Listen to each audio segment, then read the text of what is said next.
professor Duda Trevisani conversa com o convidado.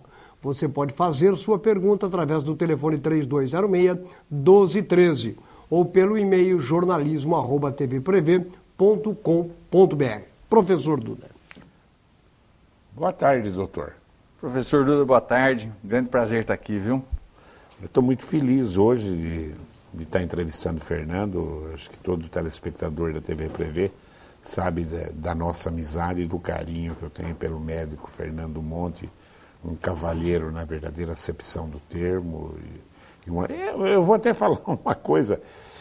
O Fernando era um prefeitável, sem sombra de dúvida nenhuma, e o nome dele estaria na mídia exatamente, quando ele aceitou esse desafio da saúde. Quer dizer, realmente, saúde no Brasil vai mal como um todo, e para destruir uma carreira política, acho que nada melhor do que ser o ministro da saúde, o secretário da saúde. É um castigo, não é um presente, né, professor?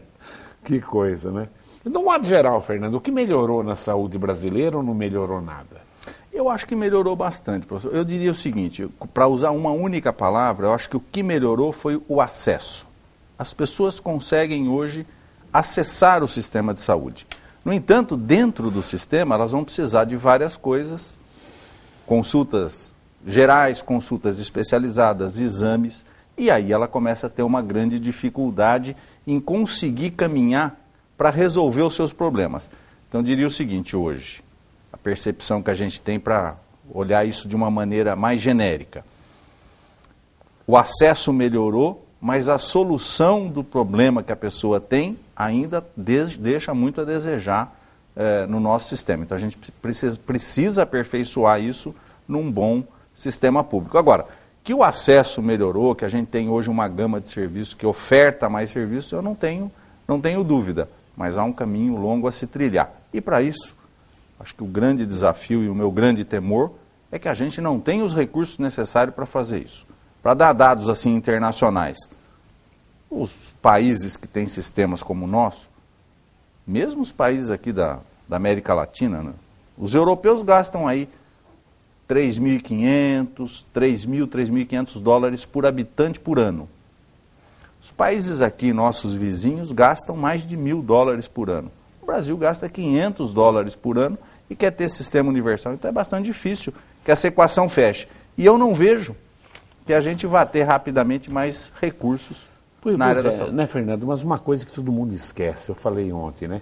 O Brasil tem 200 milhões de habitantes. Ele gasta 500 dólares vezes 200 milhões. A Argentina gasta 1.000 dólares vezes 30 milhões de habitantes, que é a população. Quer dizer, eu acho que o homem público no Brasil, ele não pode esquecer a nossa população, que é a 7ª do mundo, e não tem nenhum país que tem mais habitantes que o Brasil, que tem uma carga tributária igual a do Brasil. Eu ainda falei ontem. Então, como modificar isso? Realmente administrando muito bem como tem que fazer. O nego fala, na Suécia e na Dinamarca, a carga tributária é maior que a do Brasil. A Suécia tem 2 milhões de pessoas, nós temos 200. E uma coisa que eu acho, professor, é o seguinte, que talvez a gente tivesse que fazer Nós estamos numa discussão, num momento crítico no país, de muita discussão. Talvez uma coisa que a gente tivesse que se aprofundar é fazer de verdade uma república federativa. Porque nós não somos de verdade uma república federativa. Muito do dinheiro vai para o governo federal, quer dizer, dessa carga tributária é muita coisa. Muito. Então hoje, por exemplo, praticamente metade. São mendigos implorando dinheiro do governo. Porque veja... Isso foi a ditadura que fez, né? Essa centralização. Foi, né? Porque veja, é mais fácil controlar no município, tem mais gente olhando, é mais difícil cometer os atos que a gente está vendo que são cometidos de forma mais centralizada. Então acho que essa seria uma boa medida para o país, mas tem que fazer de verdade. É muito difícil para o município ficar esperando o dinheiro recolhido aqui com o imposto aqui, vai até Brasília para depois voltar para cá, volta só uma parte. Assim é difícil fazer qualquer coisa. Né? Embora eles administram muito bem o nosso dinheiro lá em Brasília, né, Fernando? Entendeu? Deve voltar triplicado até. Bem aplicado, né, bem professor? Aplicado. Tá certo. Ô, Fernando, qual que é o problema com o CREMESP no pronto-socorro central? Nós tivemos ontem uma inspeção do CREMESP. Eu não tenho a exata dimensão do que motivou isso, porque não teve nada preliminar, nenhuma sindicância, nenhum ato preliminar que tenha antecipado isso e que eu tenha conhecimento se tem alguma coisa específica que estava sendo fiscalizada ou se tinha alguma denúncia envolvida nisso.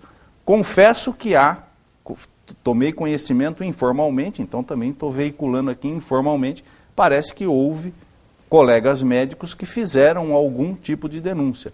Mas como isso não teve esse processamento de ter uma sindicância e ter alguma ação anterior à fiscalização, eu não sei exatamente do que se trata. Agora, eu tenho uma regra na Secretaria, professor, que é o seguinte: a Secretaria está absolutamente aberta para ser fiscalizada por quaisquer órgãos.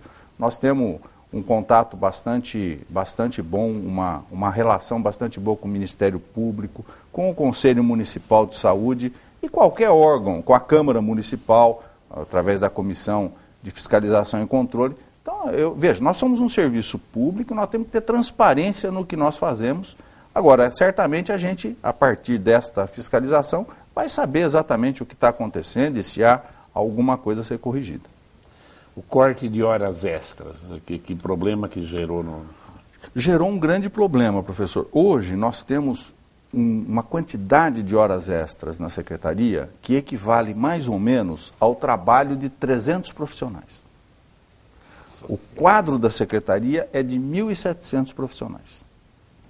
E a gente tinha uma execução de horas extras que correspondia mais ou menos a 300 profissionais, que é, segundo os nossos levantamentos, o que nós temos mesmo de deficiência de pessoal. Está tudo dentro de um bom sistema de gestão. Agora, cortar esta quantidade tem gerado problemas. Por exemplo, nós estamos estabelecendo horários para fazer determinadas atividades nas unidades. Ou seja, nós estamos dando um grau de organização de forma a continuar dando ao cidadão todos os direitos que ele tem na área da saúde, que a gente não interrompa nenhum serviço que a gente preste, sem que a gente tenha o ônus destes recursos. Porque na situação que a Prefeitura entrou, acho que pouca gente sabe disso, ela entrou numa situação em que, na verdade, é proibido fazer hora extra, é proibido contratar gente, tem uma série de restrições que são restrições legais, o prefeito é obrigado a cumprir, não é uma decisão que ele toma por desejar tomar essa decisão. E tudo que nós estamos fazendo, eu sempre tenho colocado desta maneira quando eu converso sobre isso dentro da Secretaria, tudo isso é para que a gente consiga preservar o pagamento regular das pessoas. Porque fechar os olhos a isso, professor, com a crise que nós estamos vivendo, o que vai acontecer é que em curto prazo vai começar a atrasar pagamento, vai começar a atrasar salário, esses problemas vão começar a acontecer. E vai acontecer. Porque, veja, a quantidade de recurso é menor do que aquilo que a gente precisa. Então, nós estamos fazendo isso não é porque a gente deseja, a gente não deseja. Se fosse para optar, a gente optaria por não fazer isso e continuar com a situação de antes.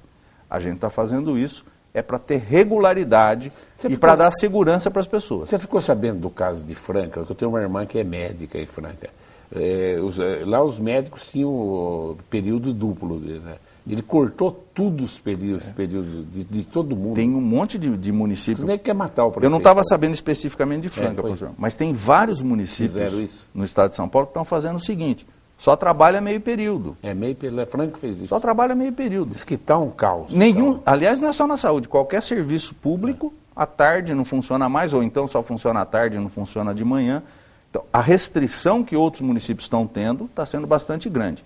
E eu tenho acompanhado outros municípios, nesta questão de pagamento de pessoal, outros municípios estão sofrendo muito mais, já mais antecipadamente que a gente, com atraso no pagamento de salário, atraso no pagamento de 13º.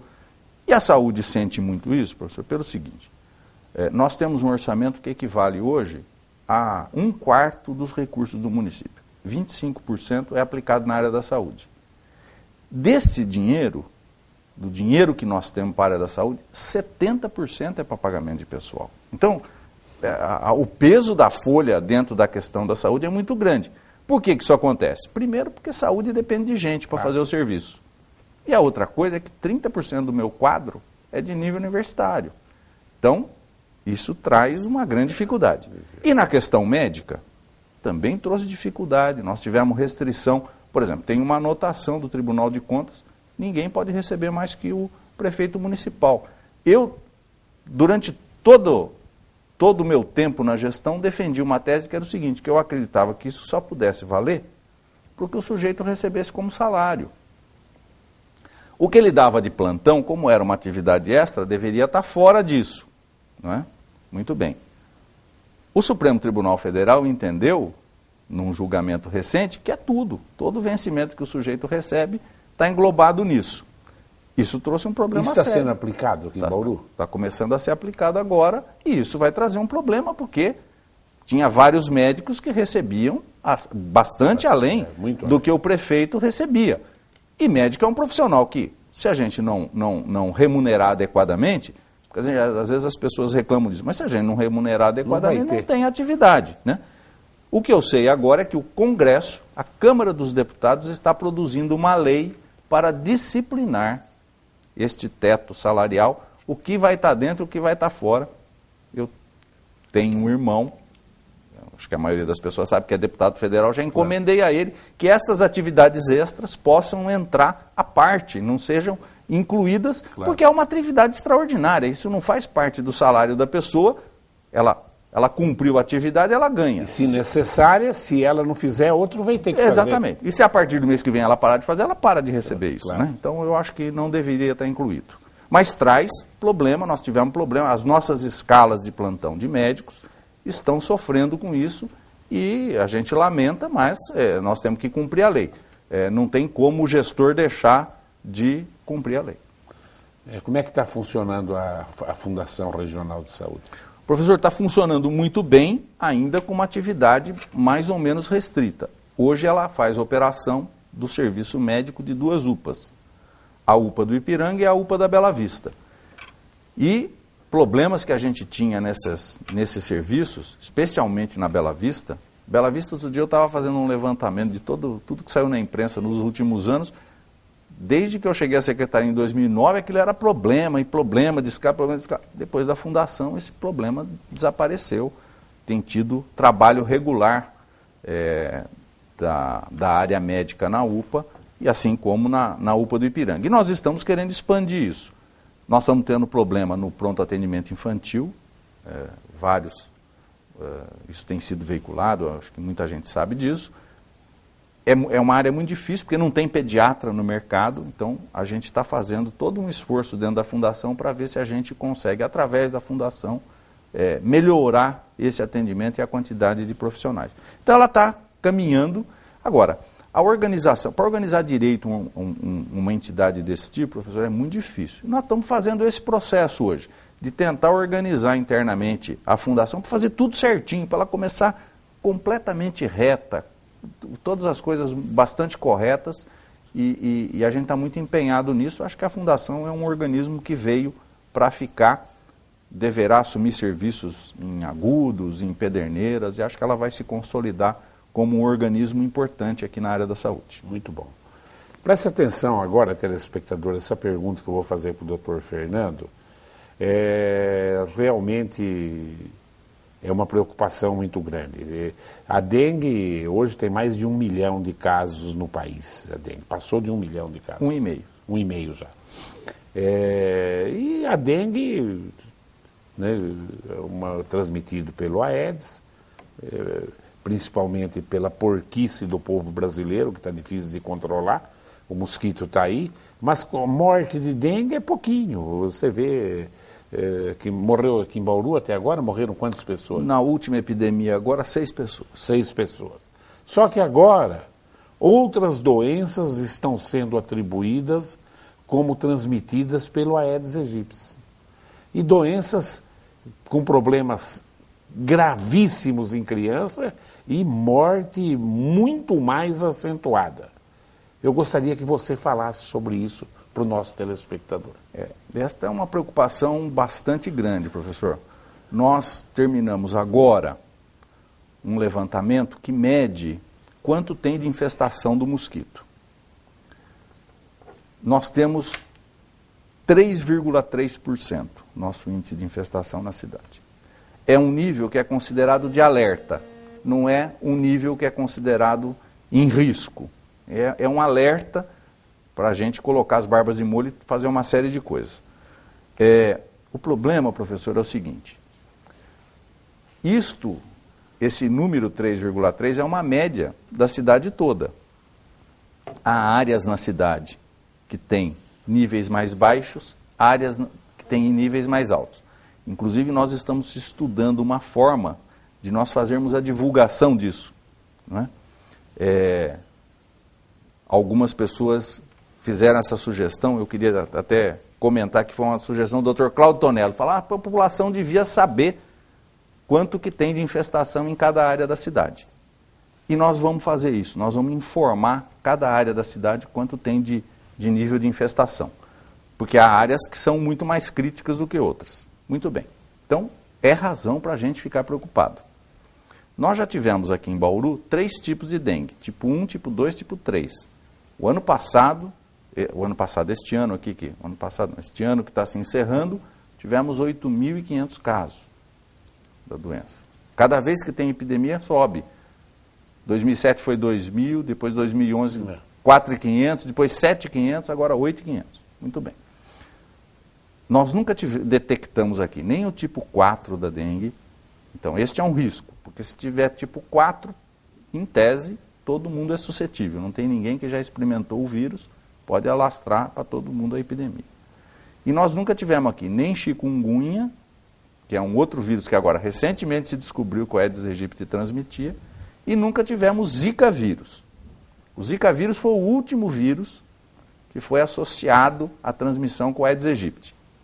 Veja, isso é o que a gente sabe, porque eu acredito, como infectologista, que é muito provável que o Aedes transmita vários outros vírus que a gente não sabe, não é? Que ainda não se detectou isso.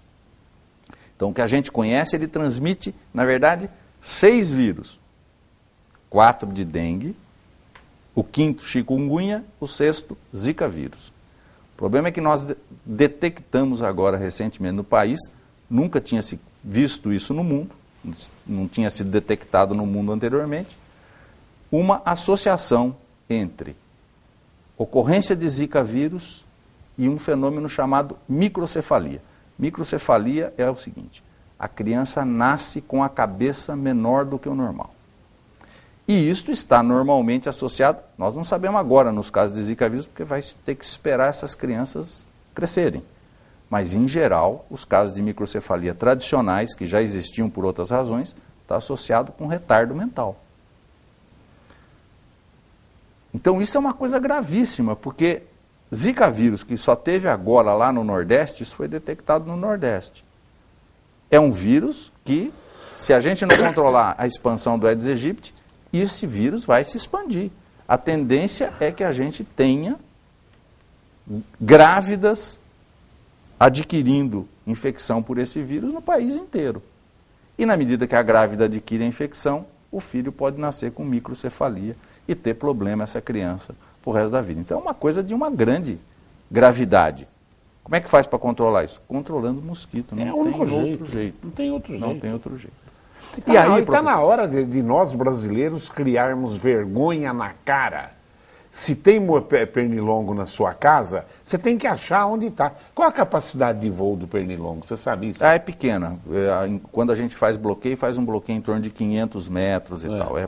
Quando tem em várias áreas da cidade, é porque são muitos focos mesmo. Vários focos. Não é o mosquito que se deslocou, não.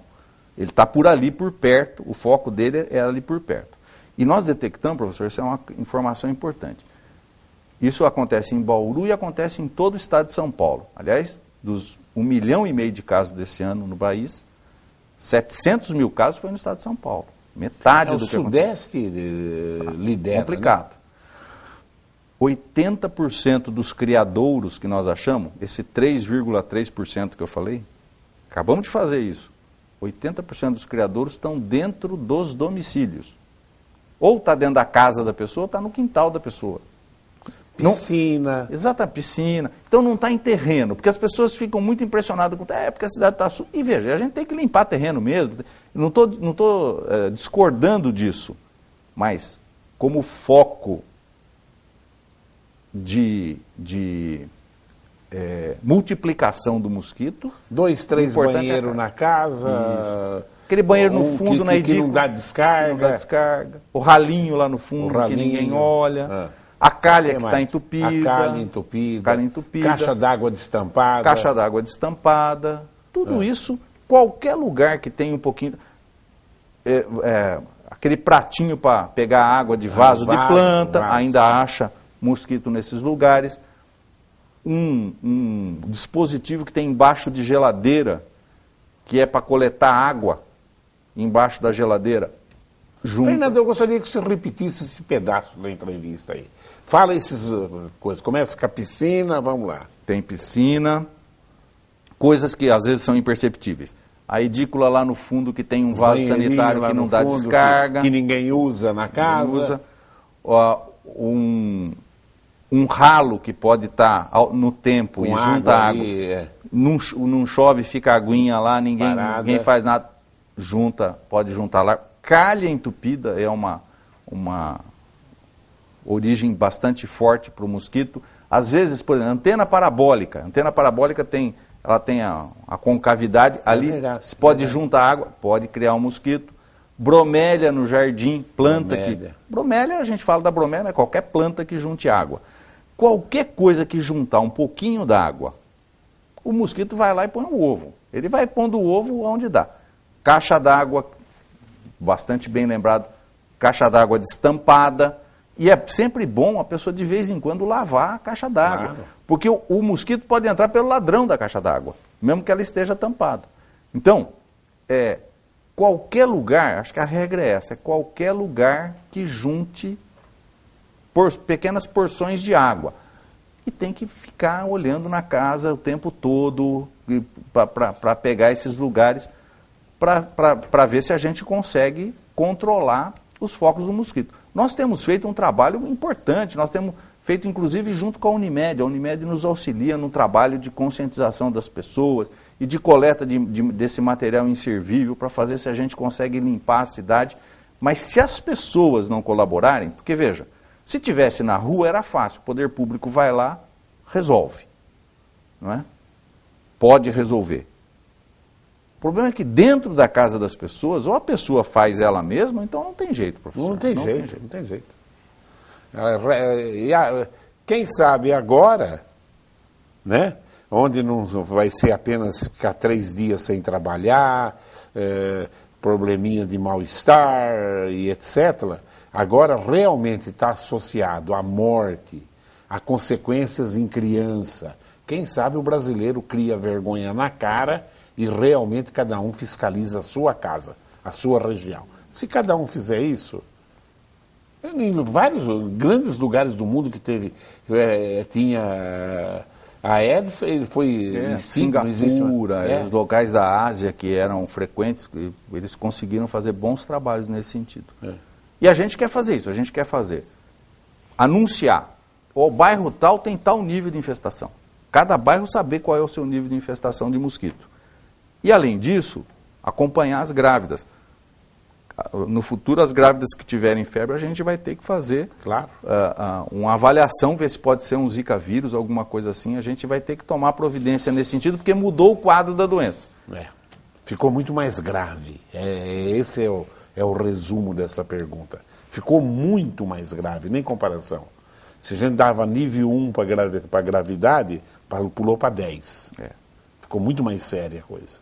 Quer dizer, não chegou aqui em Bauru ainda, mas lá no Nordeste parece-me que está mais do que evidenciado. E pode ser uma geração inteira de crianças com problema. Uma geração inteira. Bom, eu tinha tanta coisa para te perguntar, mas vamos cuidar do meu telespectador, senão eles me derrubam. O Luiz Carlos da Bela Vista. Quero parabenizar o Dr. Fernando e toda a equipe que trabalha no Promai pelo excelente atendimento. Parabéns. Muito obrigado, Luiz Carlos. E a gente queria muito, a razão da gente não ter feito ainda foi essa dificuldade da área financeira, da crise que nós estamos passando, que a gente queria fazer um serviço como o Promai na Bela Vista, porque tem muito idoso na Bela Vista. Não conseguiu ainda, mas nós não vamos desistir. Mas essa pergunta eu tenho que fazer, Fernando. Que pouca vergonha esse país, a corrupção não para, né? Como é que você viu ontem o Supremo? Quero que você vai dar a sua opinião, claro que eu vou ter que dar a minha, que eu sou meio enxerido também, né?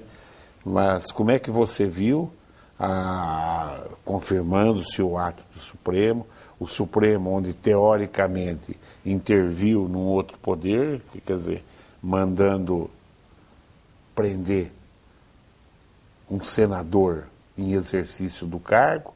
Como é que você viu os reflexos da goleada de aprovação para manter o Delcídio na cadeia? Olha, professor, a primeira coisa que eu queria falar desse quadro todo que a gente está vivendo é assim, todo dia a gente pensa que não pode piorar e piora. Todo dia. Né? Todo dia tem tem uma outra notícia ruim, né, no cenário. Eu acho o seguinte, eu acho que o Senado deu uma demonstração importante ontem, que é a demonstração da preservação da instituição. Né? Tiveram pelo menos a sensatez. Eu acho que ela estava em risco ontem, você quer saber? Exatamente. Então tiveram a sensatez de preservar a instituição. E eu tenho dito o seguinte, se há uma coisa... É difícil a gente falar de coisa positiva em crise, mas se há uma coisa positiva nesta crise, não é que eu penso que ela está demonstrando uma solidez do nosso sistema democrático, do nosso Estado democrático de direito, porque as instituições estão aguentando. Eu tenho dúvida que isso seria aguentado numa grande parte dos países do mundo. O que nós estamos passando aqui seria suportado nesses países porque as instituições ruiriam neste cenário. Então eu acho que esta é uma maneira de extrair algum resultado positivo. As instituições estão aí e as instituições estão sendo preservadas. E acho que isso tem que aprofundar mesmo, professor. Veja, às vezes as pessoas falam, mas coisas relacionadas à Câmara dos Deputados, mas tem 100, 200 deputados, não tem problema nenhum. Trocamos os 200. Claro.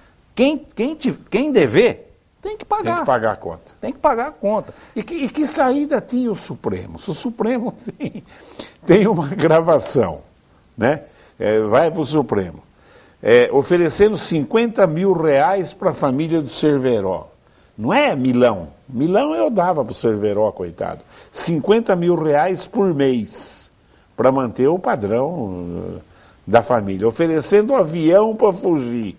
E para não colocar o nome dele, o nome de outro banqueiro. Que alternativa tinha o Supremo? Quer dizer, tinha jeito. Tinha jeito, você concorda? E aliás, ontem, enquanto o Senado acabou votando antes a questão da abertura do voto. Tentou segurar de tudo quanto é jeito. Da abertura do voto. Do voto ser aberto. E que tem que ser mesmo, tem que ser transparente. Claro. Mas o Supremo, enquanto o Senado estava discutindo isso, o Supremo também estava, e o Supremo tirou uma medida lá que o voto tinha que ser aberto. Né? Então, veja, eu acho que tudo isso talvez esteja acontecendo no país, professor, algo que já devesse ter acontecido há muito tempo. Né? A gente precisa fazer uma limpeza mesmo, para o país entrar num outro eixo, porque fazer uma renovação do país. É um país de muito potencial, um país onde tem uma gente trabalhadora. A maioria do povo brasileiro é um povo que trabalha, que está disposto a dar de si. Eu acho que a gente precisa que as coisas funcionem bem, que não tenha corrupção. Porque, veja, ninguém mais aguenta pagar a conta e não ter... Eu vejo isso, por exemplo, na área da saúde, professor. As pessoas falam assim, bom, eu pago essa taxa de imposto. Veja, eu já falei aqui do subfinanciamento da saúde. Vai pouco dinheiro para a saúde. A nível do município vai muito, mas lá no governo federal vai pouco. Devia ter mais dinheiro. Mas as pessoas pensam assim, com essa quantidade de recursos que eu pago de imposto, tinha que ter serviço de qualidade, escola de qualidade, saúde de qualidade, essas coisas todas, né? Não esquece que nós temos 200 milhões de habitantes. É isso que o político brasileiro esquece. Agora, a única coisa, coitado, né? Como é que assim, o Renan deve estar preocupado agora, o Collor... Muita gente preocupada. Né? Agora, os coitados não vão dormir, precisa pelo menos dar um calmante. Eles já deviam estar preocupados com o Cerveró, agora eles vão se preocupar com o banqueiro lá, né? Claro, porque não, e também, será que eu estou gravado lá? Porque agora todo mundo, né? Quem está gravado vai para as cucuia. E é isso que tem que fazer mesmo. Não tem. É um verdadeiro absurdo. É um verdadeiro. Vamos ver outra perguntinha? Vamos lá, professor. Maria Luísa. Aqui na Machado de Assis, vizinho da padaria e da maternidade, tem um prédio abandonado, cheio de sujeira, cheio de varejeira. Já ligamos para a prefeitura e ninguém resolve nada. E tem que ser resolvido isso logo, porque só aqui na rua já tivemos vários casos de dengue. Absurdo, né? Por conta desse prédio abandonado. Será que o senhor pode fazer alguma coisa? Principalmente que é ao lado da maternidade. Posso mandar verificar rapidamente. Tenho até a impressão que eu sei qual é esse prédio. Se eu não me engano, foi um prédio que nós verificamos num determinado momento, há bastante tempo atrás, até para transferir a Secretaria da Saúde para lá. Acho que até sei qual é, mas de toda forma a gente identifica isso e manda verificar. A questão aí, Maria Luísa, das providências que tem que tomar dependendo da providência, ela está dentro da lei. Dependendo da providência, não existe amparo legal para a gente fazer medidas mais drásticas. Mas, de qualquer maneira, a gente averigua, notifica proprietário, enfim, é claro que as pessoas têm que cuidar dos seus imóveis.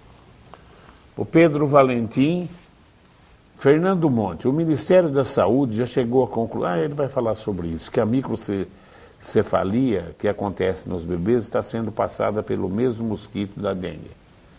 Portanto, tornou mais séria agora a situação de prevenção contra as larvas desse mosquito, devido à microcefalia.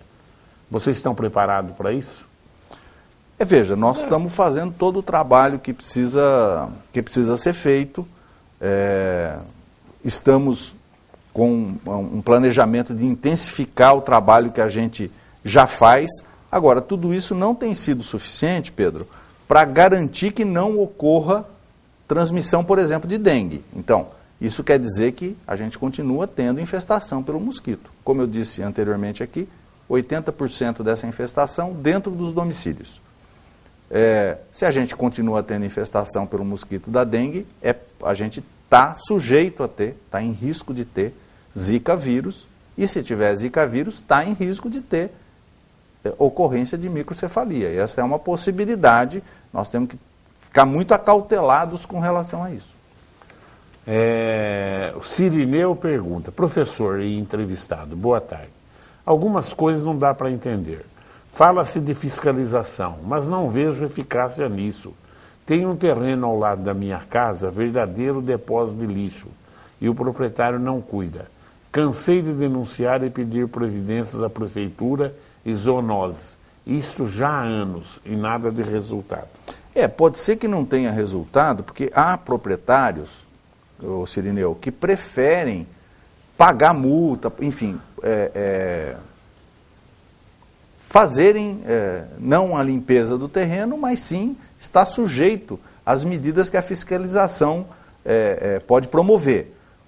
Todo caso que é denunciado, a nossa equipe vai lá, é importante para as pessoas entenderem como isso funciona. A equipe da saúde vai lá, faz um auto de infração, notifica a pessoa, olha, nós detectamos que o seu terreno está assim, está em não conformidade, tem que fazer tal coisa no terreno.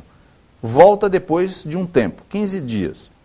Se não foi feito, faz uma multa. Pode ser que a pessoa pague a multa. Nós até temos uma legislação agora que a multa no ano seguinte, na incidência seguinte, não é nem no ano seguinte, na incidência seguinte, dobra a multa. Nós estamos querendo propiciar coisas no IPTU, consequências para as pessoas. Esse é o nosso limite legal. Não tem como, há muita gente que teria expectativa de fazer assim. A prefeitura vai lá e limpa. Não tem viabilidade prática de fazer isso. Operacionalmente, não tem como a gente limpar a cidade inteira. Nós até fizemos, junto com a SEMA, uma seleção. Nos pontos mais críticos da cidade, a gente tem usado esse mecanismo de mandar limpar. Mas são milhares de terrenos na cidade, não dá para mandar limpar todos os terrenos. Você vê como eu estava certo a hora que eu falei, presta atenção, só chega pergunta falando disso agora, entendeu? Olha outro aqui, do Geraldo Aguiar de Oliveira. O método de visitação dos agentes sanitários deve ser repensado. Temos medo de abrir o portão, pois nunca se sabe se poderemos ser vítima de assalto. Uniforme e crachá de identificação não significa nada, pois podem ser facilmente copiados por bandido. Esse é um problema muito relevante, bastante bem colocado, e a gente tem percebido que isto já teve ocorrência desse tipo aqui na cidade, das pessoas se passarem por agentes de fiscalização e adentrarem os domicílios e aquilo ser uma prática criminosa.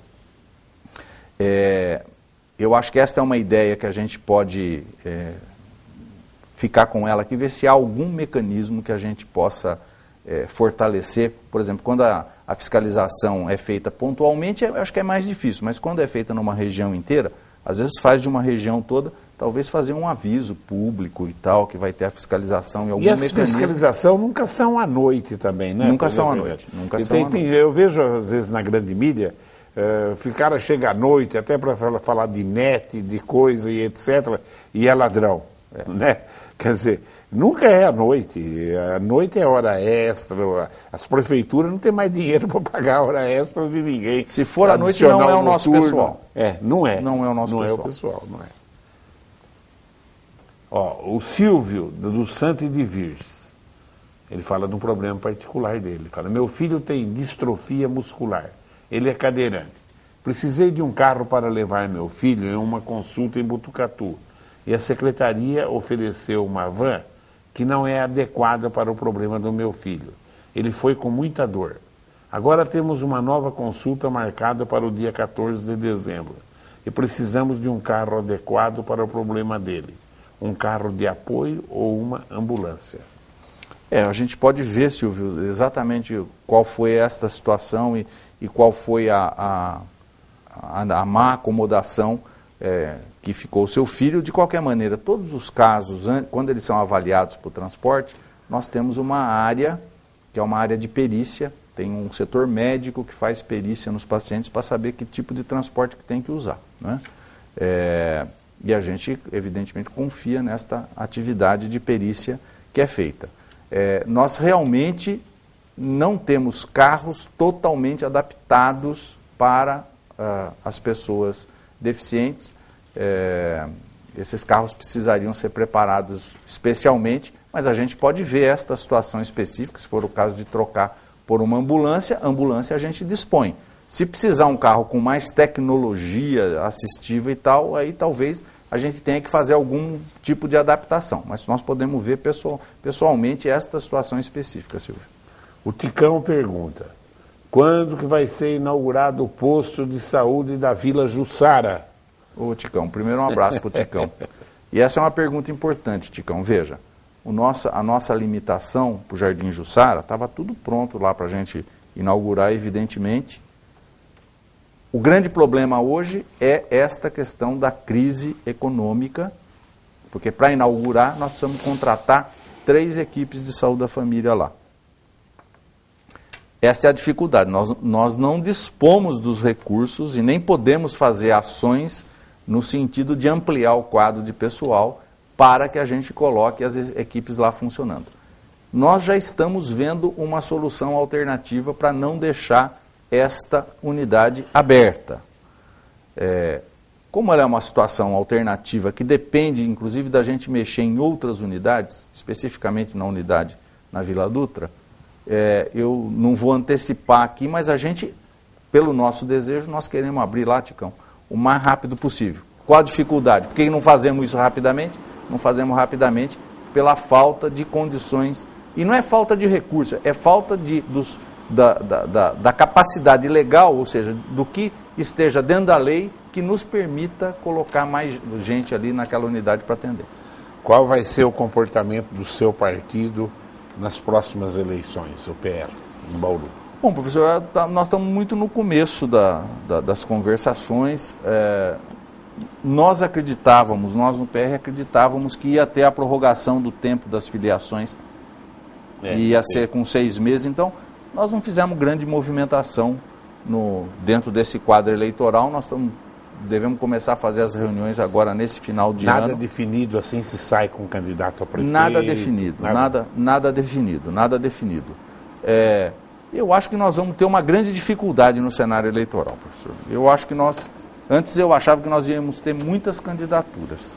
Já cheguei a pensar isso na próxima eleição.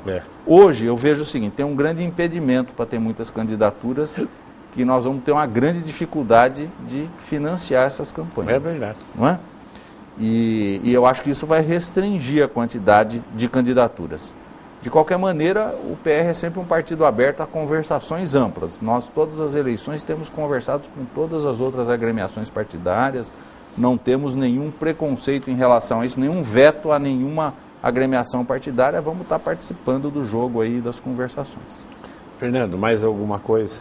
Agradecer, professor, agradecer a oportunidade, dizer que foi um grande prazer a minha vinda aqui. Eu estava com muita saudade porque fazia tempo que eu não vinha. É verdade. E cada vez que eu venho é uma satisfação para mim. Manda um abraço pro Milton. Manda sim. E o teu irmão em São Manuel, vai bem? Porque... Prefeito nenhum vai bem. Estão todos perdendo os cabelos, ele também, viu, professor? Que coisa, né? Mas realmente... O Quércia foi o último cara que falava em municipalização. O último municipalista. Né? Municipalista. De coração. De coração, mas sei lá. Bom, agradeço a presença do Fernando e vejo o Fernando bem, fico muito feliz. E tá aí. E agora... Antes ele se preocupava com dengue, agora não é mais dengue, é dengue mais alguma coisa 50 vezes pior que a dengue. E nós temos obrigação de fiscalizarmos a nossa residência. Se todo mundo fizer isso, acaba a dengue. É igual a AIDS, né? Se todo mundo usar camisinha, não for promíscuo, a AIDS some, acaba. Só acontece isso, não tem mais. Então... Tem doenças que é muito mais problema de informação do que médico. A dengue é uma delas. Se tiver um pouquinho mais de limpeza, um pouco mais de higiene, e cada um cuidar da sua casa, não só do quintal. O Fernando está dizendo, o maior problema está dentro da casa, não está no quintal. Né? A coisa muda. Eu agradeço a sua audiência. Parabéns ao Supremo Tribunal Federal, a gente às vezes tem feito crítica aqui, mas dessa vez nota 10. Também não tinha jeito de... virava cúmplice, né? Uma gravação, fui eu que matei a Maria Dolores, como é que não vai me prender? Tchau.